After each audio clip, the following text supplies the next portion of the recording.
Respected parents, teachers, and my dear student, I am going to share something new and effective.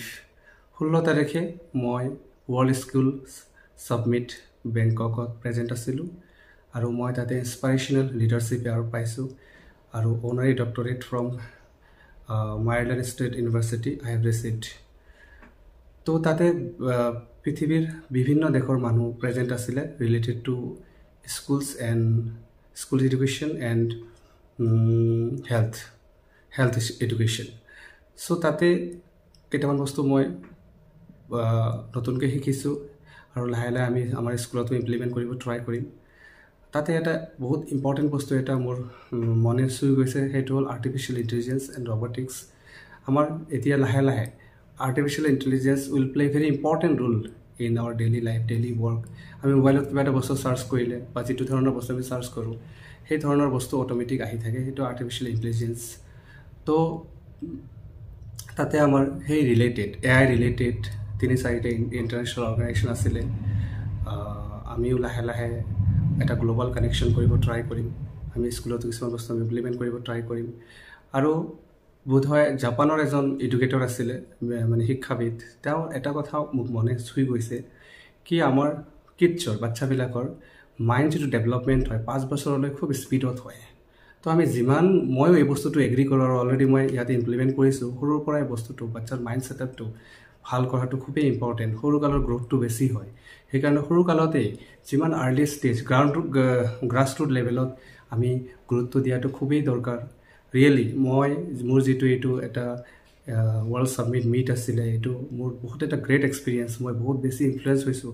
মই কালি ৰাতি মই generally time অলপ নষ্ট হ'বৰ কাৰণে মই অলপ বস্তুটো এনেকুৱাকৈ জাৰ্ণিটো প্লেন কৰিছিলোঁ কি ৰাতি গৈছোঁ যাতে মোৰ দিনটোৰ সময়টো নষ্ট নহয়।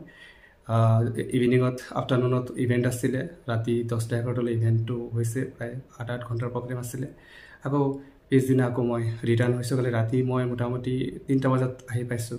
অলপমান 2-3 ঘণ্টা টোপনি লৈ আকৌ আজি ষ্টাৰ্ট কৰিছোঁ ৱৰ্ক। বহুত বেছি এনাৰ্জেটিক ফিল কৰি আছোঁ, বহুত আইডিয়াছ মনলৈ আহিছে। তো আকৌ উইথ গুড এনাৰ্জি নতুন বছৰ আমি আৰম্ভ কৰিব লাগে। এইবাৰ কেইটামান বস্তু আৰু নতুনকৈ ইমপ্লিমেণ্ট কৰিম। তো স্পেচিয়েলি AI ৰিলেটেড আমি কিছু বস্তু কাম কৰিম, লেব ছেটআপ কৰিম। তো এইটোৰ পৰা মোৰ তাতে যিবিলাক পেনেল ডিছকাশ্যন হৈছে, পেনেল ডিছকাশ্যনত ৰিয়েলি কেইটামান বস্তু মই অলৰেডি কৰিয়ে আছোঁ। মোৰ সেইটো বস্তু আৰু ষ্ট্ৰংলি ফিল হৈছে কি নাই I am in a good direction. So' আৰু তেওঁলোকে ৱৰ্ল্ড ৱাইজ যিখিনি মানুহ মাতিছে, যিখিনি এৱাৰ্ডৰ কাৰণে ছিলেক্ট কৰিছে, ৰিয়েলি অল নিজৰ নিজৰ জেগাৰ বহুত নলেজেবল মানুহ। যিখিনি নলেজ আমি শ্বেয়াৰ কৰিছোঁ, কথা পাতিছোঁ, বহুত ভাল লাগিছে। টাইমটো মোৰ অলপ শ্বৰ্ট আছিলে আৰু অলপ সময় থাকিব পাৰিলে ভাল আছিলে, কিন্তু মই নতুন বছৰ ষ্টাৰ্ট কৰিব লাগিব কাৰণে মই আকৌ সোনকালে গুচি আহিছোঁ। তো আৰু ইয়াতে ক'ব লাগিব কেইটামান বস্তু কি ক্লাছ 10ৰ পৰীক্ষা শেষ হৈছে, সময়টো নষ্ট কৰিব নালাগে। Time is everything, time management is everything. এই সময়খিনি আৰ্লি এজত যিমান টাইম ইনভেষ্ট কৰা যায় সিমান মানুহৰ গ্ৰ'থটো হয়, ফিউচাৰ ভাল হয়। তো ক্লাছ 10 যিখিনি কমপ্লিট হৈছে, যিখিনি বাচ্ছা যিখিনি ছায়েন্স ল'ব, আকৌ পঢ়াটো ষ্টাৰ্ট কৰিব দিব লাগে। য'ত বেছিকত আকৌ প্ৰব্লেম আছে, বেছিক কনচেপ্ট ভেৰি মাছ ইম্পৰ্টেণ্ট। বোধহয় এইবাৰ প্ৰত্যেকটা ষ্টুডেণ্টৰে এইবাৰ ক্লাছ 10 12ৰ পৰীক্ষা ভাল হৈছে। ইংলিছটো অকণমান লেন্দি আছিলে, তথাপিও যিখিনি টাইম মেনেজমেণ্ট কৰিব পাৰিছে তেওঁলোকে ভালে কৰিছে। এটা ভাল ৰিজাল্টৰ আমি আশাত আছোঁ। ক্লাছ 12ৰো অনুষ্কা জিশান কোৱা মতে তেওঁলোকৰ পৰীক্ষা যথেষ্ট ভাল গৈছে, যাতে ভাল ৰিজাল্টৰ আশাত আছোঁ। এইবাৰ প্ৰথমবাৰ শুনিছোঁ ফিজিক্স কেমেষ্ট্ৰি এইবিলাকত এটা ভাল মাৰ্কছ আহিব। তো মোৰো ভাল লাগিছে। মই বহুত লাগি আছিলোঁ, বহুত কষ্ট কৰি আছিলোঁ। কিন্তু এটা কথা ক'ব লাগিব, টিচাৰে যিমানেই ভাল নপঢ়াক কিয়, মই যিমানেই কষ্ট নকৰোঁ কিয়, নিজৰ ফালৰ পৰা যেতিয়ালৈ মনে প্ৰাণে টাইম দিয়া নাযাব, টাইম মেনেজমেণ্টটো নাহিব, তেতিয়ালৈ কিন্তু কোনো লাভ নাই। সময়টো দিবই লাগিব, নিজৰ ওপৰত বিশ্বাসটো ৰাখিবই লাগিব, টাইম মেনেজমেণ্টটো কৰিবই লাগিব। আৰু ক্লাছ 10ৰ পেপাৰবিলাক ইমান লেন্দি আহে, তো তলৰ ক্লাছবিলাকো আমি অলপ লেন্দি পেপাৰ দিবলৈ ট্ৰাই কৰি আছোঁ। এইখিনি গাৰ্জেনে ছাপোৰ্ট কৰিব লাগে। মই যিটো কৰোঁ, যিটো কৰিব বিচাৰোঁ, সম্পূৰ্ণ ষ্টুডেণ্টৰ বেনিফিটৰ কাৰণে। আৰু এইটো মনে প্ৰাণে ডিচিশ্যনটো লিয়া যায়, একদিনৰ কাৰণে নহয়, শ্বৰ্ট টাৰ্মৰ কাৰণে নহয়, এটা লং টাৰ্মৰ কাৰণে। প্ৰত্যেকটা বস্তু ৰিজাল্টটো আহোঁতে অলপ সময় লাগে, সেইটো ৰিফ্লেক্ট অলপ দেৰিকৈ হয়। যিবিলাক শ্বৰ্ট টাৰ্ম ৰিজাল্ট আহে সেইবিলাক পাৰ্মানেণ্ট নহয়, সেইবিলাক temporary. We have to think for long term.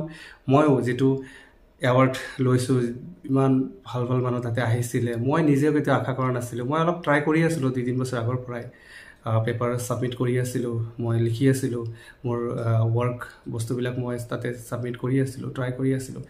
ইমান সোনকালে পাম বুলি মই আশা কৰা নাছিলোঁ, কিন্তু বহুত ভাল লাগিছে, নিজকে বহুত ভাল ফিল হৈছে। বহুত বিভিন্ন এটা মানুহৰ কানেকশ্যন বা এতিয়া আমি এটা গ্ল'বেল কোলাবৰেশ্যনো আমি কৰাৰ কাৰণে এটা আমাৰ ৰাস্তা এটা ওলাই আহি আছে। তো কামিং ডেজৰ আমাৰ বহুত ভাল টাইম আছে। We have to fight, we have to do. কিন্তু ষ্টুডেণ্টক মই এটা বস্তুৱে ক'ম, মনে প্ৰাণে কাম কৰা, give times, quality times. Result will come beyond expectation. কিন্তু মনে প্ৰাণে দিব লাগে, সৎ হ'ব লাগে, নিজৰ মনৰ পৰা সৎ হ'ব লাগে, ধৈৰ্যটো হ'ব লাগে, এগ্ৰেছিভ হ'ব নালাগে, ষ্টেবল হ'ব লাগে, আৰু এটা ভিতৰৰ পৰা এটা পিচ, শান্তি হ'ব লাগে মনত।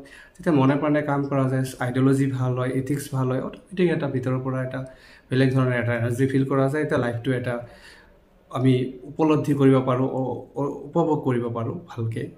হেপিনেছ বুলি এটা পাৰ্মানেণ্ট কোনো ডেফিনেশ্যন নাই, আমি লাইফটো এটা ভালকৈ উপভোগ কৰি যাব পাৰোঁ। তো আজিৰ কাৰণে এইখিনিতেই, বহুত কাম আছে, আহি পাইছোঁ, আহি কিছুমান কাম কৰি মই ভাবিলোঁ নাই এটা ভিডিঅ' এটা শ্বেয়াৰ কৰোঁ। বাচ্চাখিনি এইকেইদিন পঢ়িব লাগে, কিতাপখিনি লোৱা গৈছে, ভালকৈ 1-2 দিন ফুৰিবও লাগে, কিন্তু বেছি নুফুৰি পঢ়া শুনাত সময়টো অলপ বেছিকৈ দিব লাগে। কাৰণ কি হয়, ষ্টুডেণ্ট লাইফত চবতকৈ ডাঙৰ এছেটটো হ'ল how much time you are giving in your studies. মই বাৰে বাৰে এই বস্তুটো কৈ আছোঁ, ডিচিপ্লিনটো লাগে, ষ্টেবিলিটিটো লাগে, আমি ফিজিকেলি এক্টিভ হ'ব লাগে, মেণ্টেলি ৰিলেক্স হ'ব লাগে, আৰু হেল্থটোক খুব গুৰুত্ব দিব লাগে। Health most important. মই মাজতে ইয়াতে কওঁ, আমাক য'ত থাকিব দিয়া গৈছিলে বহুত হাই ফাই জেগা আছিলে, মই তাতে যায়ো কিন্তু এক্সাৰচাইজ কৰিছোঁ। মই এক্সাৰচাইজটোৰ লগত কেতিয়াও কম্প্ৰমাইজ নকৰোঁ। এক্সাৰচাইজৰ যেতিয়া সুবিধা পাইছোঁ, ফিটনেছ বুলি এটা ডাঙৰ ঢল লিখা আছিলে, মই ভাবিলোঁ কিনো যায় চাওঁ, যাই তাতে মই 2 ঘণ্টামান টাইম। আৰু এটা বস্তু কি আছিলে, মোবাইল ৱৰ্ক কৰা নাছিলে, তো টোটেলি ডিছকানেক্ট হৈ গ'লোঁ। অলপ শান্তিত 2 দিন নিজৰ লগত, আৰু মোৰ যিটো স্পীচ আছিলে it was so' amazing, so' heart touching. So' জয় অসম, জয় হিন্দ।